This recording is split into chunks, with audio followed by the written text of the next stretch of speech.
കസ്തൂരി മഞ്ഞൾ പറിച്ചിട്ട് എനിക്ക് ഇത്രയും കിട്ടിയിട്ടുണ്ട്. ഇനി നമുക്ക് നന്നായി കഴുകി ഒന്ന് അരച്ചെടുക്കാട്ടോ. നിങ്ങൾക്ക് അറിയാലോ ഞാൻ മധുരയിൽ പോയി വന്നിട്ട് ആകെ ടാൻ അടിച്ചിരിക്കാന്ന്. അപ്പൊ വീട്ടിലുള്ള തന്നെ എന്തെങ്കിലും നാച്ചുറൽ ഇഫക്റ്റീവ് റെമഡി ട്രൈ ചെയ്യാന്ന് ഞാൻ വിചാരിച്ചു. നല്ല ഓറഞ്ച് കളറായിട്ട് ആ കസ്തൂരി മഞ്ഞൾ ഉറക്കുമ്പോ കിട്ടുക.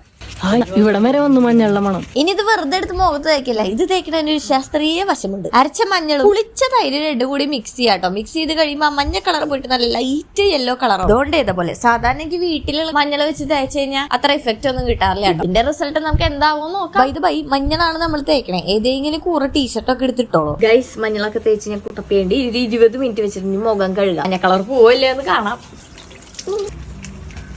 എന്റെ മൂക്കിൽ സോപ്പ് പോയി. സാധാരണ മഞ്ഞൾ എനിക്ക് എപ്പോൾ തേക്കുമ്പോഴും ഒരു ബേണിംഗ് സെൻസേഷൻ വരാറുണ്ട്. വന്നില്ല? ഇല്ല, ആദ്യമായിട്ട് എനിക്ക് വന്നില്ല. എനിക്കും വരാറുണ്ട്. എത്ര പ്യൂർ ആയിട്ടായിരിക്കണം. ഈ വീട്ടിൽ കിട്ടണ മഞ്ഞപ്പൊടി യൂസ് ചെയ്യരുത്.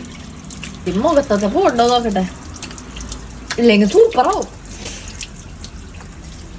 പോയില്ലേ കഴുത്തിന്റെ അവിടെ ഞാൻ ഫുള്ള് തുടച്ചിട്ട് നമുക്ക് പുറത്ത് പോകാനുണ്ട്. ഫുള്ളൊക്കെ തടച്ചിട്ട് കാണാട്ടാ. ഇത് കൊള്ളാട്ടാ ഗൈസ്. ഒറ്റ പ്രാവശ്യം തന്നെ യൂസ് ചെയ്തപ്പോ എനിക്ക് നല്ല റിസൾട്ട് കിട്ടി. ഫുൾ ടാൻ പോണെങ്കിൽ ഈ റൊട്ടീൻ എപ്പോഴും കണ്ടിന്യൂ ചെയ്യണം. പിന്നെ സംഭവം യൂസ്ഫുൾ ആയാലേ ലൈക്ക് ഒന്ന് അടിക്കോ പ്ലീസ്.